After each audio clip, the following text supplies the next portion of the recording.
Hello, I'm going to talk about this. It's Pathfinder, 2nd edition. I've been running it for the last year and been enjoying running it generally. I have some feedback from the players and myself generally, which I'm going to talk about. And I'm going to run through all the usual sort of what's it like to games master it, dungeon master, or judge it, however you prefer to name it. A general overview of the rules, some aspects of different classes, a little look at the book and the art in there, and my feelings on that.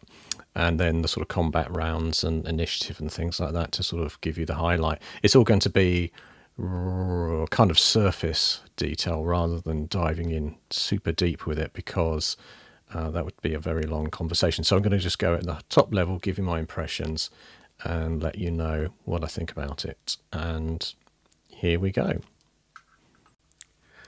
So zooming down to the desk and have a quick look at what's in the book. It's pretty fat and beefy. How many pages has it got?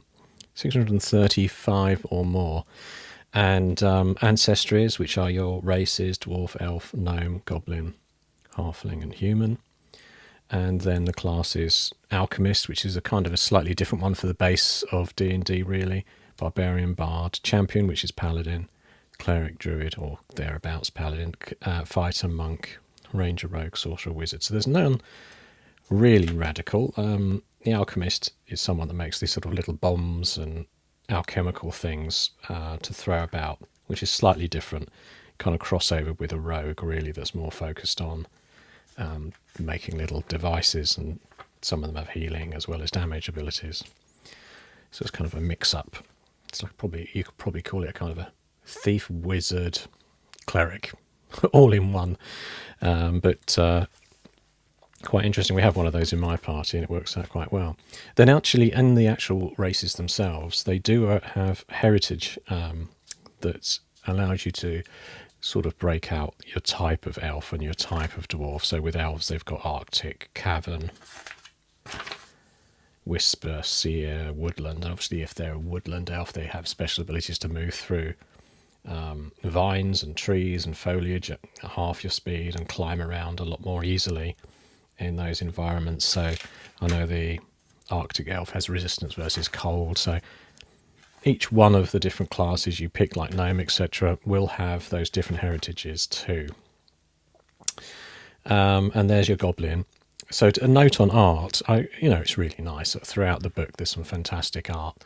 Some really good full colour pages with action scenes and things as well that are really evocative of the game and the settings. The only thing I dislike one is that things can look a bit clean and just a bit too perfect in some areas. And that's the art direction style, isn't it? It does have chips and things on this armour. Fantastic piece of art there. But to me, it just needed a little bit more grime about it. It's just a little bit too perfect for me. And then the only other ones I really don't like are their art direction on things like halflings, where they look like that Funko Pop style of bobblehead. So yeah, not a fan of that. And I prefer my halflings to look a bit more fey-like, a bit slender, and less of the sort of hobbity chunk style. The goblins are very unique art direction style as well. They have this kind of squat rugby ball heads. What was that cartoon character? Arnold? They look a bit like that, but green. But I like them as well. In fact, their goblins look a little bit more weathered and worn in and interesting. But I suppose that's the high fantasy, isn't it, of a piece of art. Like I was showing that champion off, and it all looks a bit clean and shiny, but that's the sort of direction they've taken it. And it mostly works. They're exciting, and they do make you think about the particular type of character and class, and there's usually a bit of action going on, casting a spell there as well. So that's all good. The classes, when you pick a class, you get to run some feats up from within the different classes as well. So let's just whiz forward to something where we start. I won't pick druid. I will go cleric though. So yeah, so I've got cleric here, and it tells you what your starting hit points are, all the classic how to, what your fortitude, reflex, and will saves are like. But of course, this is based on the 3x edition of D&D, so it keeps the fortitude, reflex, and will stats, and then has a set of skills that you're trained in when you start to. You can pick some as you start, so it's not just a complete template, but it is mostly a template that you then tweak, and you can tweak your stats as well via a selection method too. And when they mention something like down here, they say trained, they actually have 4 levels. You have trained, expert, master, and legendary.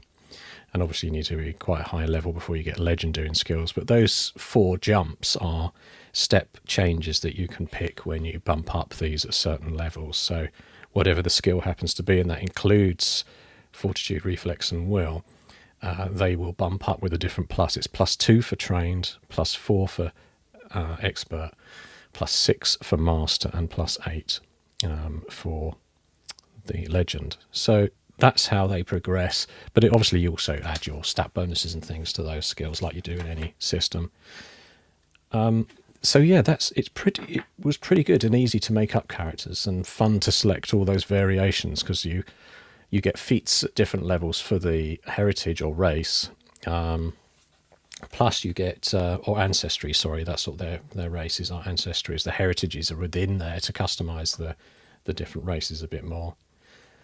So there's a lot of customizable options. So if you picked a halfling, you could be a barbarian, and then the different skills would come through, and different feats would allow you to sort of boost them up in different directions, which gives you that sort of kit sandboxy style of building your characters how you want them to be. So we haven't really had any problems with that, and the leveling up's been fun and easy. Yeah, it's worked well in the game. And as I said, you've got the skills in there.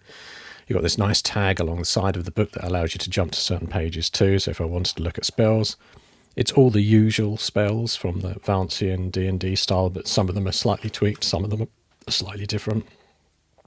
Grease, Featherfall, Fear, Ray of Enfeeblement, Shocking Grasp. There's a lot of them are the same as the D&D ones, but they have obviously different effects, and they can be heightened and boosted in different ways as well. When we get onto the action economy, I'll talk about that.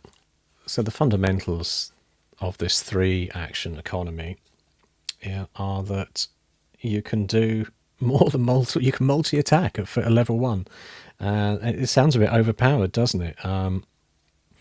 But it certainly isn't once you've played it. It feels right. So basically, I'm doing a very bad attempt at drawing out what the symbols look like, but you could do a strike, you could then move, and you could strike again. And your first strike, strike 1, is with no modifier because you're just doing a normal hit, and you add your weapon skill to it and roll the d20. Strike 2 is at -5 to the dice rolled in total, and strike 3 is at -10. This changes for agile weapons where it's -4, then -8, so it's a little bit easier to hit again with those because they're moving quickly. Is, I think, the basic premise of them. So with this particular one, where someone's hit something stood next to them, they've then made a move and then hit again, this second attack would be at -5. And we found that very easy to remember. It's not a lot to take in, and it's quite a fundamental piece to the game, because when you're stood toe to toe sometimes and in a desperate situation, you will try to slash out with that last -10 strike by doing 3 strikes in a row to attack the creature next to you. And you're finding you're rolling the last one, and really sometimes it's only going to work really if you roll a 20. And that's happened. It happens an awful surprising amount, actually, where players go, oh, well, I've got to roll a 20 this time on the last one because I'm at -10. I'm never going to hit this thing. And a 20 comes up, and that's always going to be a hit and a critical. But these modifiers also apply very much to the criticals, and that's another thing worth mentioning, which I like, which is associated to this 3 action economy, in that a critical success is +10 over the difficulty. So that applies to actions and attacks. So if something has an armor class of 16, and you're attacking it, but you manage to get on all of your attacks, you manage to total 26, so you're plus 10 over, or 26 or higher. You're plus 10 over. That is actually a critical. A 20 is still a crit, even though you may not have 10 over the target difficulty level. And the same applies in minus. So if to avoid a trap, there was a reflex save that had a difficulty of 25, and with your reflex save, you only managed to roll a total of 10, and your reflex was plus 5 or something, so you only had 15. You failed it because you've not hit the target of 25, but plus you're 10 under, and that's a critical fail. So this plus 10 minus 10 for critical fail and critical success applies all the way through various actions in there, like saving throws for spells, attacks, difficulties for avoiding traps and everything. So it's a fundamental part of the game too, and that feels like it works. 1 is still a critical fumble, 20 is still a critical attack, but this grading of where as the creatures go up levels, you might be fighting something that has armor class 20 rather than 16, which means criticals against it where you roll a 30 plus are going to be a critical if it's that attack in that zone. And it just means you're more likely to get some criticals coming up during play. Plus, coming back to that three action economy again, some spells take 2 actions to perform. So, I don't know anything specific, so I'm going to make this up, but let's say a fireball, it could use 2, I don't know, I'm not checking the rules for this, I'm just grabbing at this, but if it was 2 actions to do a fireball, it would only leave the wizard or sorcerer with 1 other action left in that round to maybe move, or they could even actually do an attack if they had a staff, or whatever else other weapons they happen to have. But some other spells might actually suggest that if you put 3 actions into it, like a heal type spell for a cleric, if you put all your 3 actions into it and really focus, you might heal out to 30-foot range. Everybody in that range bracket would heal by a d10 or something, again with modifiers based on your level and class and things. But you could also do the heal spell with just 1 action and then move and then hit something, but it's going to be a lesser version of the heal spell, and it may only heal 1 person. And in addition to that, if someone was, let's just say you were trying a kind of a dominate spell,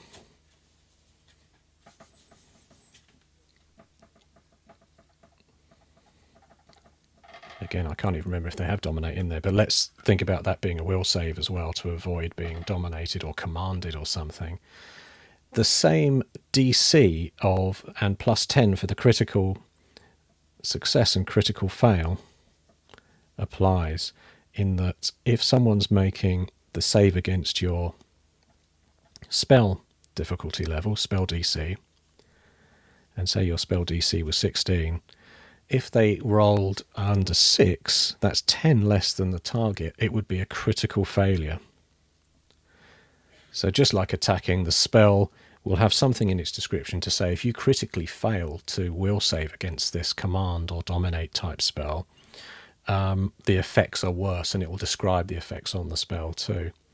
And that's just a nice feature again of the rules flowing throughout every area, so that this critical plus and minus applies for attacks, spells, and the whole range. And the actions as well are used. So you're not just getting those 3 actions on this card, representing this card here, to be able to move and attack or stand up and all of the usual physical things. It does mean that some spells have different abilities, and also some spells simply cost more in actions to do as well. So the other 2 things I really like are haunts and the traps. So why do I like these? Well, let's have a look at trap. If I write up some details on how that works. Well, the first thing is they obviously have a difficulty level that represents the experience you get.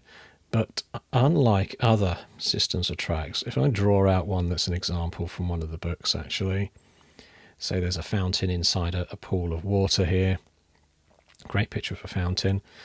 But on each side of this fountain pond in the room, there's some sort of device on there. And it obviously doesn't have to be completely obvious like this, but then when a player comes in, you would have information in the trap that would say, okay, the trigger is you only need to be within 10 foot of the edge of this area, and water will start to spray, and the trap is then triggered. When that happens, you roll for initiative. So the trap is then rolling that initiative and acting on a certain part of that round. All the other players would obviously roll for initiative as well. What that then means is that if you've designed the trap well, or if it's a good one in the book, it's going to have a disarm difficulty for disarm. Let's just make one up on here and say that the difficulty for disarm is 20. And it may have specifics around that. You may say, well, actually, you need to do 4 disarms for this particular trap. And that means going to 4 different physical locations to disarm some kind of device on here that causes all of this to work. It could be magical, it could be otherwise, but there's a method for players to disarm it by going around each one of these posts. In the meantime, every time the initiative comes up on here, it'll tell you the actions. Again, the trap will have actions just like the players have actions, and it will have up to 3 in its turn. So just build out 3 actions, and it will activate on that initiative. And there could be, for the games master, DM or judge, there could be that a 1 action ability is a spray over here and then another spray in this direction, or there's a 3 action ability that uses its whole turn as a trap, and it will just simply spray water everywhere in the room, which might do less damage, but at least it then covers all the players that are in the surrounding area. And then it will tell you any reset details, just in case the trap resets after 1 spray all around, or it might have another kind of disarm focus in there that's a specific thing that the players need to do. So a player running in would move up to the first thing, try a disarm, or it could actually try and damage this mechanism as well if it has hit points and hardness detailed, and work their way around. And you know straight away to disarm this, it's going to take a certain amount of times. This particular trap here, having 4 locations disarm, it doesn't have to be like that. It could be like a complex door with a trap and a grill above it that's sending flames out, and you may actually just say, well, it's going to take 2 disarms to stop this flame trap from happening, or the usual spear type trap as well. And obviously straight away you've got 2 different ways to deal with this challenge. Obviously you can run away. They can try and find out what the trigger is and avoid it by creeping around. They can try and whack these different things to do damage. So one player might run to one side and just start hitting something with a hammer until it smashes, and your roguelike character could come and try and disarm each one in sequence. In the meantime, they're only going to get their normal 3 actions, like, oh, I've got to move there, that's one of my actions gone, I'm going to try and disarm, oh, I failed. Okay, you failed. We'll try a second time. You have 3 actions in the round, so try your second one. Oh no, you failed again. Once that's happened, the initiative order's working through, the trap goes again, and there's some kind of damage dealt around to players while they're in the vicinity. And this works really well for different traps. There's one in the beginners,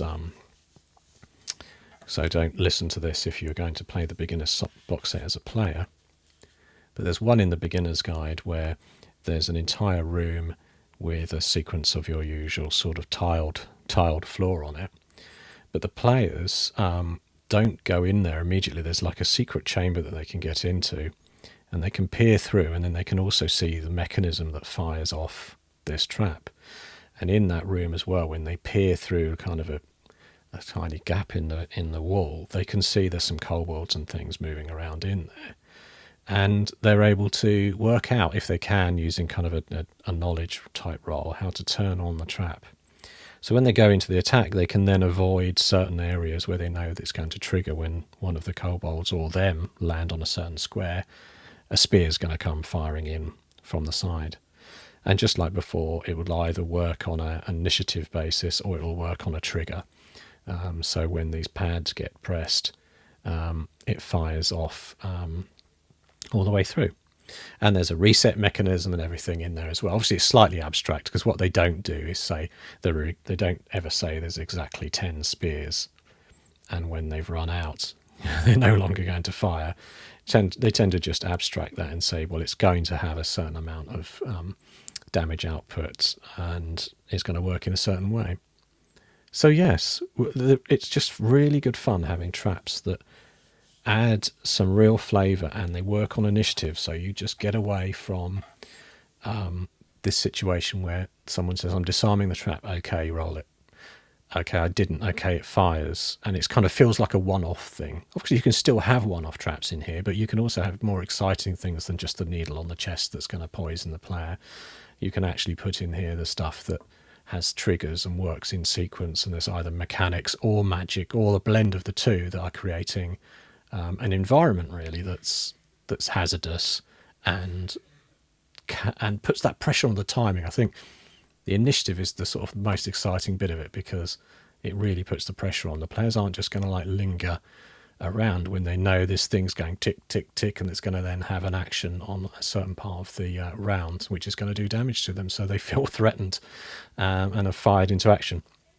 So that's the traps. But then haunts, again, are similar. They have triggers. They will work on initiative as well, so they'll roll an initiative when the round starts or when they're triggered. But they can do other fun things. So the room might have, the classic pile of bones and debris in the middle of a room.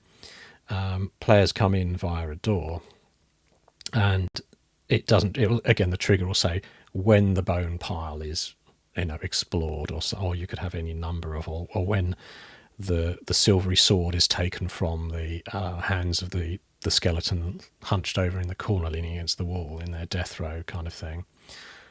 When that happens, you then trigger the haunt. It kicks in, it rolls for initiative as well. It then it could be any number of effects. There could be a vortex of undead come out with a generic effect where they get one action to frighten a player. The player will have to make a classic sort of will save against a frightened type effect. If they fail that, the haunt then might have other actions, like maybe even a 2-action thing they can do, which would be sort of mind damage of some kind. So you're really playing with the environment again. It's haunted. It's going to do something interesting in the description, or however you want to narrate what's going on. The players are like, well, what's going on here? This isn't just a room with a ghost wandering around with a bit of narrative text telling me what's happening, because this is a lot more. This thing is a threat. It's coming at me straight away. There's a series of events that are going on, and it's got a series of actions that are described that it can do. So one thing you can do with haunts, obviously, as well, though, is they don't have to be a described specific thing where it's like a special effect. It can be just a ghost, if you like. But the same sort of things apply in that the haunted location has a reset and a disable. So you might, for example, if we didn't go for like a generic effect of saying there's some kind of ghostly apparition type thing that has these actions, and instead you said, okay, well, it's actually just a ghost, and the ghost wants the players. The ghost is lost. It doesn't know why it's there. There's a series of desks or something along the side of the room, and there's a hunched body on the floor in the back here somewhere with its legs out, and some nice shining plate mail on in the corner. Players come in the room, and there's a ghost drifting around that really wants to serve them dinner, something along those lines. And you can describe the whole thing clearly, and the ghost is non-threatening. Ghostbuster style. Initially, it's just drifting around serving plates, but it really wants them to sit down. If they don't sit down, it gets angry. So that could be the trigger. And then, or another trigger could be that they start to sort of rifle through the effects of the body leaning against the wall. Those are the worst legs ever, aren't they? Just try and, build that out a bit. So, yes, but you use the stats for a normal ghost. So there's a nice link into the fact that, yes, the area is haunted, but it is actually just a normal ghost there that just happens to have a bit more richer details about what's going to happen. But of course, to get rid of the ghost, you might have, it could be another action in a dungeon somewhere else where you've got to find a contract, or you've got to dispose of the bones in a particular way before this goes, is before you succeed in solving the particular haunt. So you might kill the ghost, and then it will have a kind of a reset feature that'll say, well, okay, that ghost is going to come back within a day or within an hour or whatever, because they haven't solved the ability to properly disable this for good until they've put the body to rest, or replaced a jewel, or made an offering, whatever it happens to be. Yeah, and I think you can build these into any game. That's the first thing. It doesn't matter whether you're playing D&D, both for these traps and for the and these haunts, because that's quite often a feature of adventures in both of these kind of game systems, is that there's something that allows you to repeat an event while it's still enabled. The trap's still running until you've done a sequence of things. It's just that in here, the way they've linked it into the 3-action economy, and the way that they've enabled you to properly sort of build them out by they're running on an initiative. They're not just going to be something you're trying to, for example, when that haunt comes online, it's not just going to be an attack that it makes and then it moves and then it's, we'll easily defeat it by doing these things. It's going to have more crunch, more meat on the bones of the undead in there, which just makes it a lot of fun. And then the creatures, so that being my sort of fourth interesting item in here, monsters and creatures, or monsters as well. They're again following this 3-action economy. So some of them have some really wild and interesting things they can do. Just grabbing something here. So here we go. This is a Morlock, your classic sort of time machine Morlock type things. They look a bit like Gollum, don't they, or something like that. But essentially on the back, and the same with any of these creatures in the book, they have their usual stat block of, a strength, dex, con, what they're carrying, their armor class, their blind in the light, hit points, etc. So quite a juicy amount of hit points, 38 on a Morlock. It's going to stay around for quite a while. But normal attacks, so club +9 does the damage, jaws, a ranged club, so they can throw a club. But then they have these other things, and then it tells you that they're typically things that might take more actions. So it's going to take 2 of its actions to do this tinker. Tinkers with an adjacent construct or a mechanical hazard. They attempt a crafting check against the construct or hazard's DC. The Morlock can succeed. And then a critical success, back to that thing again of if they got 10 over the success rating, they get a critical.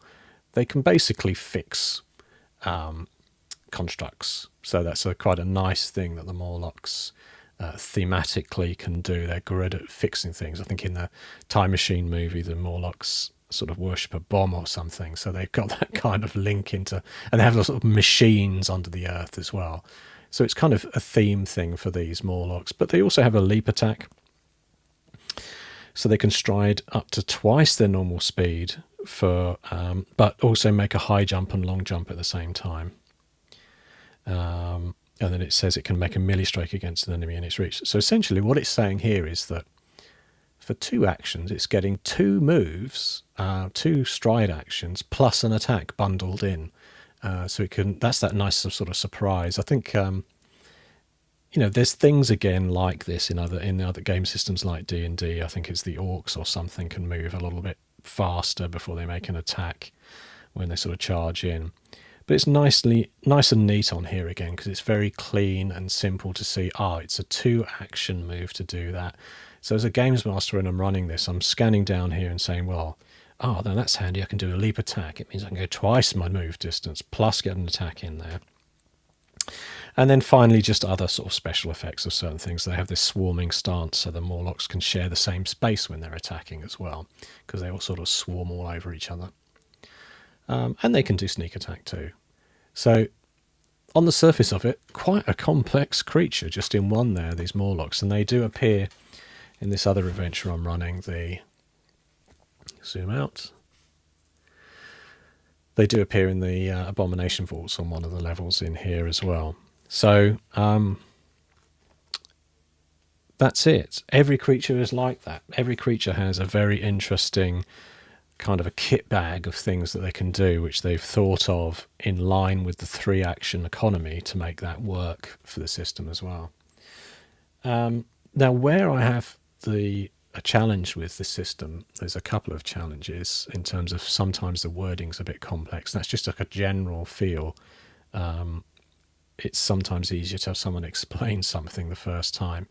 But the one that really gets me the most, kind of grinds my gears, as they say, is the hidden rules. These are condition cards that they do for the game, and it shows you, what the hidden does, what the concealed does, and what the undetected do. But stealth in this game it's not complex, because it's like a stage thing, where initially you're unseen, which means no one knows anything about you. You're maybe hidden away.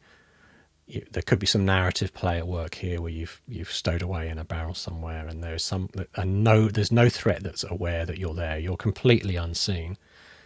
But after that, you can then become undetected. So there's an interesting play going on here, in the sense that, first of all, language-wise, who knows the difference between unseen and undetected?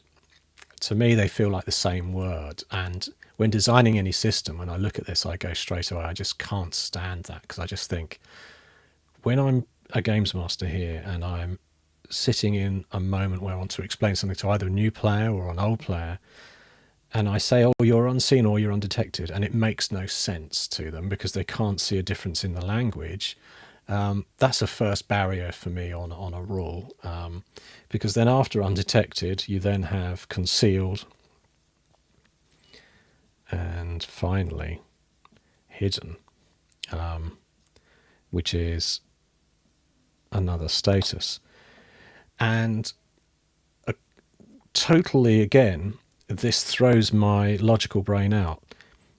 What my player is trying to do is hide. They're using stealth to hide. Why is the lowest form of visibility a hidden status? Because I would have thought that's what you're trying to actually physically achieve. You really want to be hidden. So therefore, isn't the best possible status hidden because you want to be hidden? Well, the best possible status is not hidden, unfortunately. So working through these, obviously, as I said, unseen, no one knows you're there. Nothing knows what's going on. Undetected, it can't see you at all. So that's obviously the same as unseen, but undetected can't see you at all and has no idea what space you are in. But there's an assumption with undetected that there's some kind of activity or action going on, because it does say a creature can attempt to guess which square you're in. So even though you're undetected, this enemy, entity, whatever it happens to be, knows there's something there, or you're, as a player character, you're looking out, and the games master said there's something undetected, and the player might go, well, I'm going to fire my bow in that general vicinity into the woods anyway. And then you just basically make this, it says a creature can attempt to guess which square you're in, try targeting it. So this works like targeting a hidden creature, but the GM rolls in secret. So you could completely say, I'm going to fire over there, let me pick that square. And the GM's like, oh, you lucky battleships moment. You've hit the target. And you wouldn't necessarily tell them, but it says enemies get a -2 on your AC as well if you attack them. So if you come from undetected and leap out, or just stab someone from behind while you're hidden behind a barrel, that enemy will get flat-footed. So it's a classic -2. So that's undetected. But if they then detect you a further amount, so it works back again to these critical success levels. So if they've managed to sort of leap you up a level to the next one, you're then concealed. And a creature that you're concealed from must succeed at a DC 5 flat check when targeting you. So this means you've gone through being totally unseen to being undetected. But if someone's succeeded and bumped up this ladder of hidden or hiding or stealth, you're then concealed. And a flat check means you literally roll a d20 and you've got to beat the flat check essentially. And a DC 5 is a reasonable one, it's 1 in 4. DC 10 is another flat check that sometimes happens in the game, and it's like 50-50 chance then of something happening. Oh, it's a DC 11, which is they typically go for. And if they fail, the effect doesn't hit you. So it's just like a one-off chance that, okay, you're concealed away somewhere, and they sort of know where you are, but they've got to make a flat check just in case they weren't quite sure. You were behind that fence. They thought they saw you, but actually there's a flat check to make because they could have been mistaken. And then the last grade of hidden, the least hidden status, is hidden. And while you're hidden from a creature, that creature knows the space you're in, but it can't tell precisely where you are. So again, it's similar to concealed, but they know exactly what space you're in. It's flat-footed to you and must succeed at a DC 11 flat check when targeting you. Area effects aren't subject to it because you've blown them away with a bomb or a fireball or something. So you've got a slightly easier flat check, and it says if the check fails, the attack spell doesn't affect you. So yes, I find this something that I've completely mastered in game. I know how to move through the different statuses, when to use these, but there's too many words in the English language being used here. It's just wildly wrong in my view. So I would have, for example, I might go in with, if I was writing this, I would have potentially said that the goal is hidden and that's the best you can be. But hidden's the top of the tree, so to speak. But then within hidden, there's different statuses. So you could just have unseen to say that you're hidden and they have no clue where you are. You could have hidden, and then I might put something like spotted, and then hidden. I don't know. I might even get rid of that. I might just say there's 3.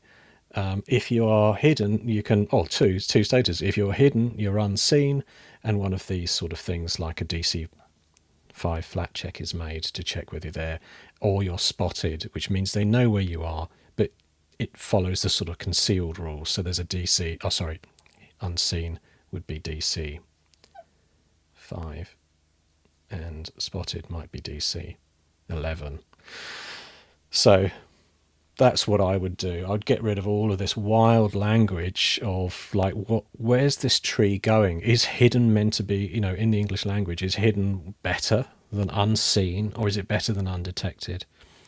So I might actually get rid of unseen, and actually I prefer undetected, but I would never use both of these words. So I've got undetected. I'd never use I'd never use unseen and undetected in one rule mechanic, because most people wouldn't understand what the difference is, because it simply doesn't make sense. And since hiding or hidden is the main goal here, I would pin the whole thing on hidden. There you go, I fixed it completely. Now I'm not going to house rule these because I just use the rules as is, but I think there's 2 fundamental problems here, and it sort of does span out through the rest of the rules slightly, but there's the 2 fundamental problems. Too many different words picked, meaning with ambiguity between them, and too many different grades that sort of feel like you just want to get rid of them, because you'll be checking to see whether you're actually now unseen, or now you've moved into concealed, and it just feels like too much. So for me, I would have stuck with 2 statuses of hidden: someone knowing you're there, and someone not really knowing what square you're in at all. And that's it. I don't know. I mean, mechanically that might wreck the rest of the game system, but to me, I think you could have had enough nuance in something that's slightly simplified language and simplified mechanics there as well. There is an explanation for why their whole hide and stealth is so complicated, in my view, and that's because of the success bracketing in here. So you have critical, fail, fail, and then success, and then you have critical success. Success. So having these 4 brackets mean that when you're attempting to seek for these people and find them, there's a DC against their hidden. That could be, let's just make one up, DC 20, because they've hidden and they've rolled really well. Oops, they might even have a DC 25 to spot them. And then someone that attempts to seek them because you've hidden from them, or it's either the player characters or a monster that's made their hide roll. They've got a DC 25 on their stealth from that roll. Someone's then trying to seek, and when they're trying to seek, they can fall into these 4 brackets of success, which works really well for attacks, spell saves, and everything else, because they can describe in the rules when it's a critical fail, you miss with your sword, and you fumble or something along those lines, or when it's a critical success, you're getting double damage, the typical result. But because they've Pathfinder is this nice sort of simplified rubber stamp that template across all of the success ratings. When it comes to hiding, they've gone, how are we going to, I can see the designer sat in a room now. They've gone, how am I going to make, what's a critical fail when they're trying to seek someone that's hidden? If it's a critical fail, they remain unseen. What if it's a critical success? Well, they become hidden. Or what if it's a normal success? They become, what's the other one? Undetected. Or concealed. So basically they've got this kind of grading of success ratings that they're trying to fit their language and words into, and there's 4 brackets of success to match on that. So when you're learning this process of a critical success being +10 over the target level, a critical fail being -10 against this. So if someone did their seek roll and when they totaled it all up it was 35, that's a critical success because it's 10 over the DC, the difficulty. If they only got 15 on their total dice and skill they were using, they'd be 10 less than this and it would be a critical fail. That's easy to work across the whole system. It really feels good, the -10 +10.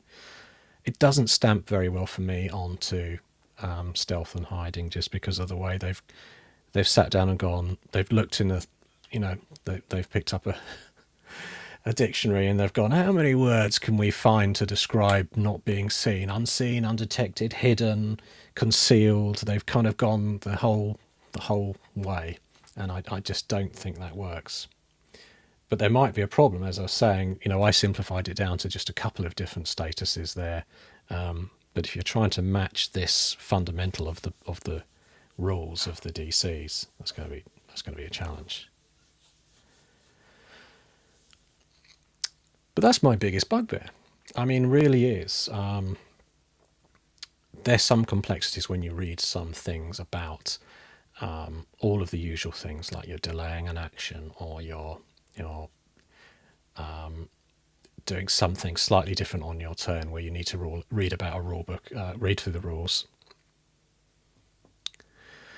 So you're doing something different on your turn. You need to read through the rules to find a quirky feature of a spell, to work out what happens on some persistent damage that's done. Or one that came up recently for me, actually, it's worth mentioning this and diving in to show it.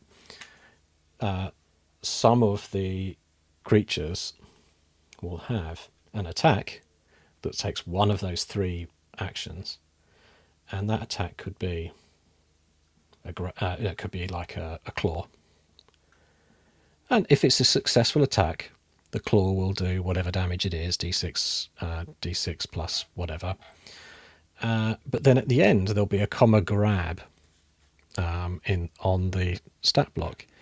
And this took a little while for me to work through, and just to get my head around, because I thought, okay, they're doing a claw, plus they've got grab, but there's only one action next to it, and this whole the whole book and everything describes this very cleanly. That something that takes two actions might be a leap attack or something, so they get to maybe move twice, 2 times move and attack in one bundle. So essentially, it's almost like giving you 3 actions with this special leap that they can do. Just made that up for a creature that happens to be what things like the Morlocks can do.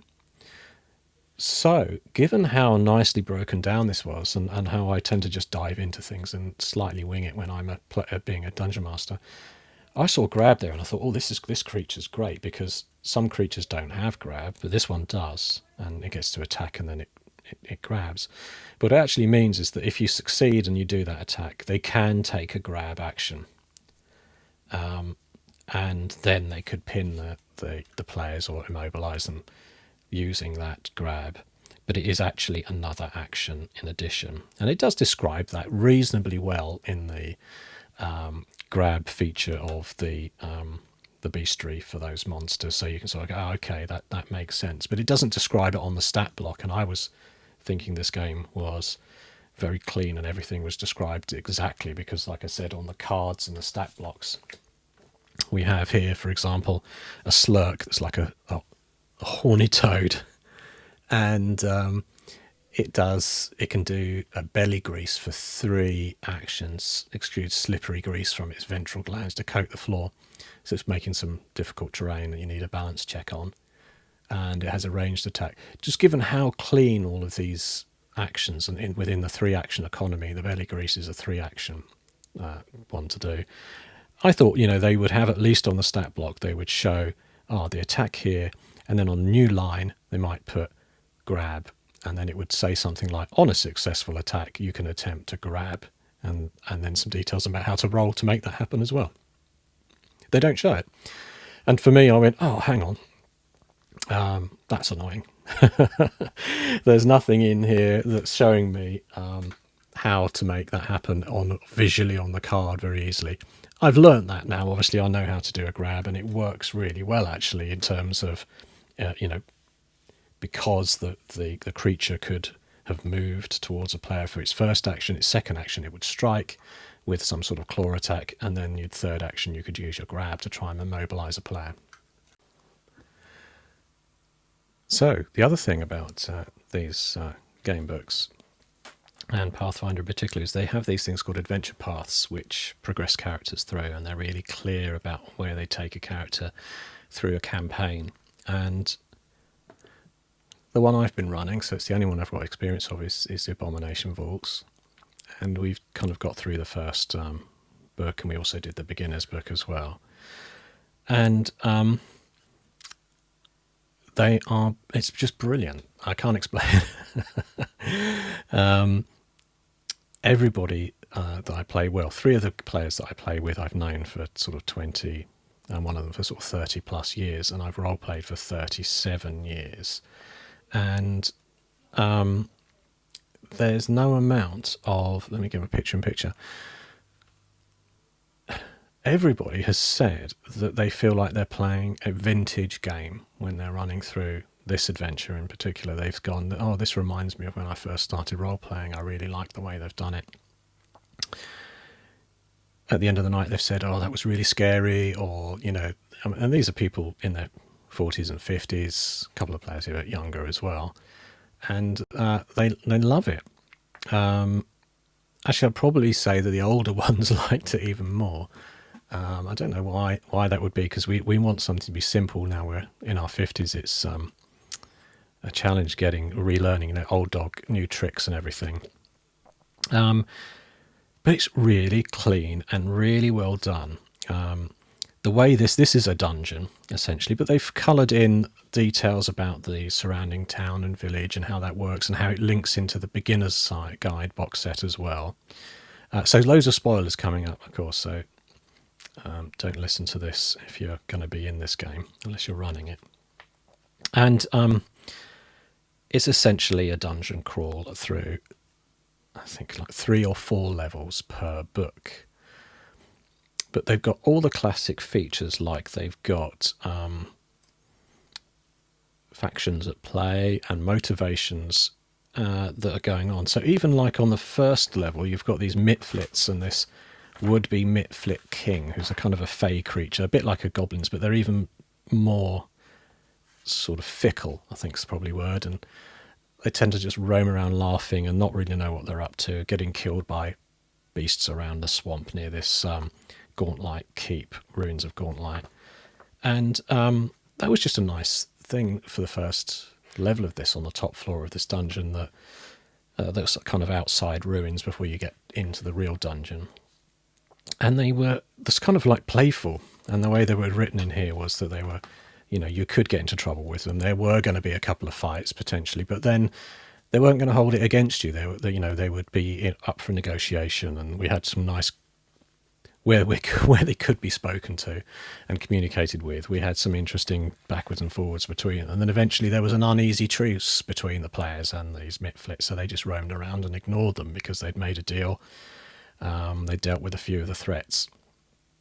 And that plays out through the rest of the floor. So most stuff is angry and wants to kill the players. But they do have... it's just very well written. And it comes back to, as I mentioned before, they've got the haunts and the traps in here just right. They're like a challenge. They roll initiative. They feel like a real threat. And you have to know how to sort of deal with the haunting or the ghost or what have you. There's one in particular on the first level, which is at this base of the tower. They've represented it with a little tiny blood splat in here, but it's like a haunt of Belcora, who's the main ancient mage that did reside in here 500 years before it fell into ruin. And it's just like a blood mist, but it's just so nicely done that even if you defeat it, it just crawls away through and turns into a spray of blood that crawls away through a trapdoor into another room. And it really made the players feel like there was an environment with effects that wasn't just another room you're going into with a trapdoor and a beast you have to beat. There was something that was haunting there. It was going to be a bother for the rest of the game unless they knew how to deal with the haunting in there, and that could be an event later on another floor or something else that they had to discover to put the thing to rest. Yeah, and fantastic artwork. Again, nice maps. I've had the maps printed, the large maps that come in here, so that we play on them with miniatures as well. So they are really nice for the way they explore and where the secrets are, and things are nicely put together, well balanced. So again, examples of some fantastic artwork within this small book. I have a question on the art direction again, which this is obviously personal taste again, which I've mentioned with the main rule book, and that things look a bit too clean and twee with those kind of Funko Pop bobble-headed halflings and things looking a bit too clean cut for my taste. Well, they've got the filth in here as well with these ghouls and things for various factions, so that's done well. But then there's some odd things like this kind of fey creature that looked like a kind of a weird twisted Boris Johnson. It just again looked too clean. Look, it's wearing, it's like a Hawaiian skirt or something there. It's in the middle of a kind of filthy dark rank swamp, and I know it's fey, so it's going to have some fey elements to it, but it looks again, it's got a bobble head. The head is baby like 10 times bigger than it should be. It's got a grass skirt. Just when I saw that, I thought, I don't want to show the players this. I described this fey creature to them. I think I may have even shown them the picture in the end because I thought it looked ridiculous like Boris Johnson. But the same applies. There's another creature on, I think it's the next level down. Again, some great stuff in there, some filth and nasty looking creatures, and then another kind of like a demon that looked like he'd come straight fresh out of the bath, super clean. He's been in this filthy dungeon for hundreds of years and has been driven insane or something by being stuck in there, and they've drawn him like a sort of bath baby. And again, it kind of like really assaulted my aesthetic. But, you take the rough with the smooth. The next page over has this kind of spider creature in there. a web lurker basically, and it looks brilliant, lovely artwork. I wouldn't be ashamed to show that to anybody because it's just fantastically drawn. Another one here, like a Morlock that's been slowly turning into a ghoul.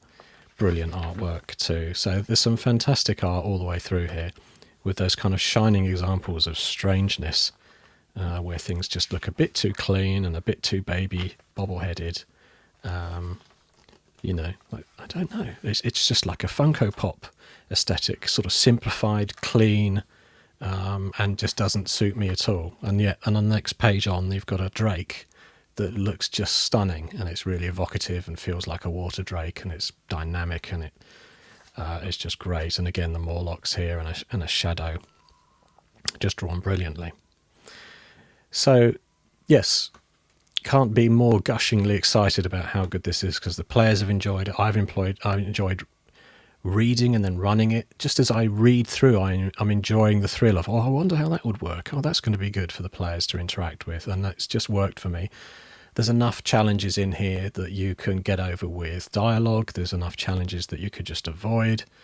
There's enough consequence and actions that are happening without the players being involved that they can then get involved with, and they feel some reaction to what they're doing. There's a ghost theme running through it as well, so it's just nicely done. And Cthulhu, again, total spoiler, but there's a whole Cthulhu god in here as well that's sort of behind. Sort of probably showing a bit of that with the tentacles behind everything here, but the main temple beneath in this whole dungeon, it's all linked back to a Cthulhu style outer god.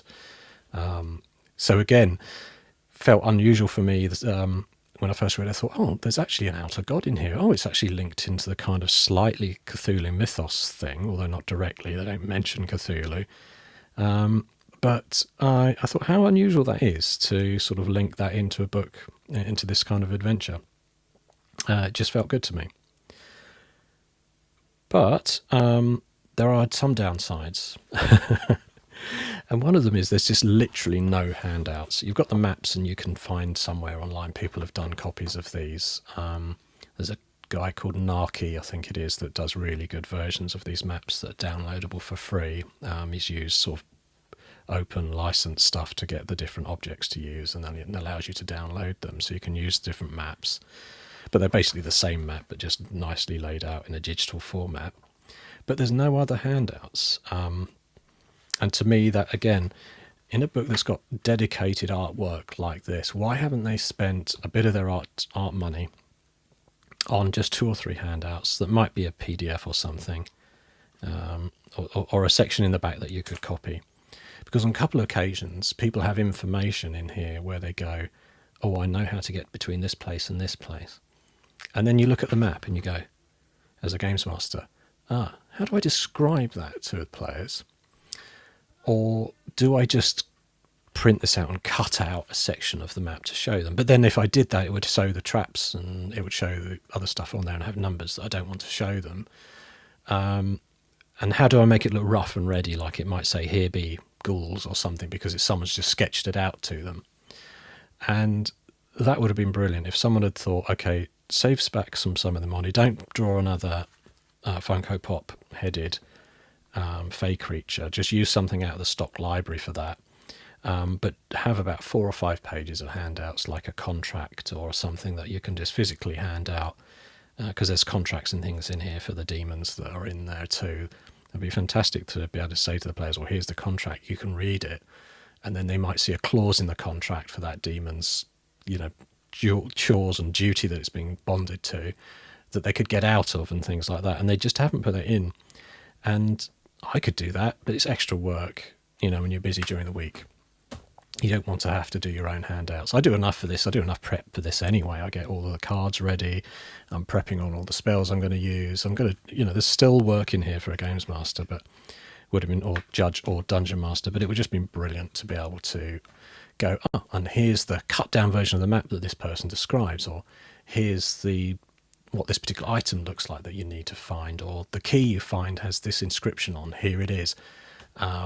Or in particular, there's some walls and things in here that have this outer god, this Cthulhu god thing that's in there. And you could just slowly sort of hand out bits and pictures of like a a wall with an inscription on, well, here it is. Oh, actually, that's really cool. I can see that there's some kind of nasty god influence there, and then another one of those could be shown later. No handouts. What are they doing? You know, they've written this so well that it feels kind of like an old school crawl that just works really nicely with factions, the haunts, the traps, and then they've just missed out handouts. So maybe that's a feature of, you know, if you're watching this, maybe that's a feature of Pathfinder. Maybe they think, you know, as a dungeon master, we're selling you this nice set of books, but, you know, if you want to add a little extra, you know, you want to crank this up a notch, you're going to have to do some extra work yourself to make some handouts, to cut down a version of the map and scribble over the bits to hide the traps and stuff, or hide the secrets, so that you can show them when they found that character that shows them a map, they can get it. So yeah, I mean, I can't recommend this more highly though. So one of the best adventures I've run for years. Really the biggest other adventure path that I've run in the last sort of 3 or 4 years was I ran the new version of the D&D 5th edition Strahd, the whole Ravenlost thing. And that's cited by many as like the best of the best for the new 5th edition. Like, it's a really good solid adventure, and it is a nice setting, very, you know, evocative of that whole vampire theme and the old gypsy lifestyle and everything that goes with it. And I particularly like the Amber Temple in there as well. I love all the curses that you could pick up. It's not a patch on this. It really isn't a patch on this. And where I was really disappointed with Strahd when I was running that in the final showdown in the... I think if you ask my players, they'd say it was a lot of fun, and they turned up every week.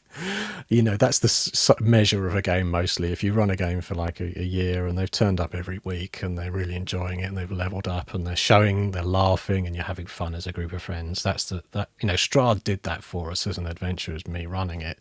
But what it didn't do for me is, like, when it was in the showdown in his Ravenloft castle at the end. You know, there was like 1 or 2 traps, but they were really poor. They were very specific locations.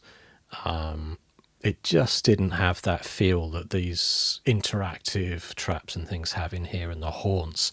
I mean, Ravenloft should have been haunted throughout with creeping things that really had an effect on the game as well. And there was, it was just this big empty thing. The maps were frankly rubbish in the version I had. Anyway, this isn't a comparison, because I do like Strahd, isn't it? I enjoyed running, and it was good. But flipping to this, it was like opening a page back to when I used to play in my teenage years, or in my early 20s in the 80s, and it was just great. So yes, that's helped these rules. I tell you what, it really has, because I think by running the starter box set, the beginner.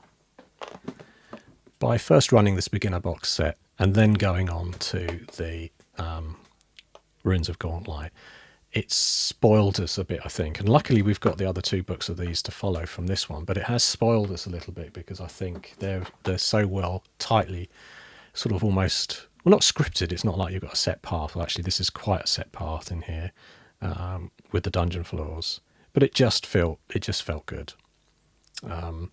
And supported the fact that we're having to pick up some of these different rules and things as well. So, I mean, what's my final summary on this? I mean, obviously, I haven't got into everything like death and dying and all the nuances of initiative, and the fact that you could use, if you were hiding, you'd use stealth, you'd add your stealth to initiative rolls, and there's some nice things like that. Or if you were in a situation where you're trying to like command people to tell them to obey you before you moved into initiative, you might use your diplomacy to determine the fact that what you'd said had given you an advantage, or you were deceiving them, and you'd use that as a bonus to the roll instead of just a straight initiative type check. So there's lots of like details in here that are good and interesting little things. But mostly I just think it's just slightly flawed. I mean, the adventures are brilliant. The kit's form of making the characters is excellent. I like most of the rules around just about everything. Combat and the 3-action economy is brilliant. Features like the traps and the haunts are just superb. I really enjoy those. I just obviously have that bugbear on the hidden and stealth that just felt like it went down a tunnel of overuse of different ambiguous terms, overuse of statuses to kind of match the success, the critical fail through to critical success pattern. That's the default core mechanic of success and failure in the roles. So those things really let it down, but it hasn't stopped me playing and enjoying it. I felt like it's more, when you see people talking about this, they say things like there's an illusion of choice, for example. They say, oh, there's so many choices and things that you can build into your kits, but ultimately it ends up the same thing. Well, I don't think that's completely the truth. I think there's enough flavour in there, and I've got some arguments about illusion of choice in games which could take us off for like hours of conversation. But I'll just mention briefly that I find, let's just take board games, for example, and illusions of choice. I find that quite often modern board games, even the really good ones that I enjoy playing, are so much formula based, and let's just take Monopoly, for example. And I think there's probably 10 or so of these top games that you play, like Great Western Trail, all these sort of things that are out these days that are just like a version of Monopoly. Or if they're not Monopoly, they're a version of Cluedo, or they're a version of other ones. And I have, or Risk. Oh, that's the worst one, because I get a friend of mine who loves games like Scythe and other board games, similar feel with regional control. And I just look at them and I go, how far adrift from Risk is this? What have they done with Risk to make it more dynamic and fun? What kind of card mechanics? But ultimately, it's quite a lot the same. And yes, so there's the illusion of choice. And that goes even further. The whole thing are flights of fancy, aren't they, for us to sort of pick on mechanics and either like them or not like them. But ultimately, it's about getting around a table and having fun with your friends. And we've been able to do that with this. Whether you want to call those things, that the fact that you've got so many options on the character builds an illusion or not. I don't think it is. I think it's good fun. And it's also known as quite a complex set of rules. If you just try to explain to someone those stealth rules, and I didn't do a good job in this, by the way, anyway, even though I know and I use them. But I think fundamentally the writers in here have really stripped it back and said to themselves, what can we patch in the core in here, like that 4-stack approach to critical fail through to critical success, the 3-action economy for the actions, and they are really core to the system, and they've just tried to stamp that across everything. And where it didn't stamp well for me is on those hide rolls. And also sometimes some of the rules you'll read, and you'll need to read 2 or 3 times to get it, and it looks almost like it was written in Spanish, and then they've just used Google Translate, and then you've got the English version, or they've written it in German and translated it. That's what it comes over like the English is not as sharp as it could be. And I have actually no idea where, these are probably all, like Cambridge English grads that wrote it or something, and there's no foreign language in there at all that's been translated, but it just feels like that sometimes. You read it and think, that's just not reading right, some of the things in there. So that's it. I mean, I'd say go out and play it, enjoy it. There's one other thing as well, really coming back to this adventure. There's a few things in here that say you need Beastery 2 as well as Beastery 1, and they don't have the stats in here for them. Or there's one in here that says you need the DM's guide or something that doesn't, the GM's guide that doesn't feature in here. Like there's some kind of infected area with a brown moss or something in there that you needed another book for. And they quite often do that throughout this book, where they say, check this book rather than just the core and rather than just the standard Beastery. There's quite a few references across, but you can find all of those online if you do a search. There's like wikis and things for Pathfinder. It's just convenient to have the books though, and it is just a slight shame, and I do wonder if they kind of by design did that. You flip over a page and you go, oh, I need Beastery 2. Where am I going to find that? Okay, I bought the Beastery 2 as well as the Beastery 1 book. But if you were fresh in and you were running this and then you flipped to a page and didn't have the right book, it could be a bit frustrating. You'd be searching the internet for those details. So that's the only other comment I've got on that. So is it a win for me? Yeah, definitely. This has been fun to run. How long will I run it? I don't know. I'd like to get them all the way through the Abomination Vaults and then do a really high level game, some more strategic stuff in a game as well. So we'll see how we go. I know there's a set of there is an adventure path that goes from the sort of 10th, 11th level after this, which I could follow as well. So I think that'll be fun. And that's really, actually thinking about it, that's a final observation. In that, yes, Dungeons and Dragons does have all of its published adventures, and they're good, and there's some nice ones in there, and they're classics, sort of revisited or revamped. But just with Pathfinder, for me, the adventures are so good, I feel like it's almost like I've bought the system to play through the adventure paths. And yeah, I do my own homebrew stuff a lot. I build in homebrew into the game as it plays as well. But would I just grab this to do a homebrew session, or would I look for something else? I might pick 5e over this if I was just coming from scratch with some friends and thought I was going to do my own homebrew. Just because of all those layers of complexity, I'd say to myself, I really want a good haunt in this room, or I really want a good trap. And I couldn't very easily come up with it myself for homebrew. I could if I had a long time and I really enjoyed that sort of thing, but I don't think I do. I think I need something almost kit form, and that's where these adventures really work for me, because I'm not having to write all those things up. They're nicely done in the adventure path. So yeah, that's it. Make of this what you will. Please comment and let me know if you've played this and have a thought between versions. I'm not a version war person at all. I'd be perfectly happy to run a 5e next week, or a Blades in the Dark, or anything else out there. Dungeon World, bit of everything really. And they all just have different flavours, and this just happens to hit the mark, but particularly in these adventures, that in the adventure paths, they're just nicely written, and just felt like a whole step away from what I've been doing before with things like Strahd and stuff from the D&D world. But let's say I'm not going to hold back on my D&D 5e. I'll be straight into playing that again soon as well once we've got through this. Well, thanks for listening, and goodbye.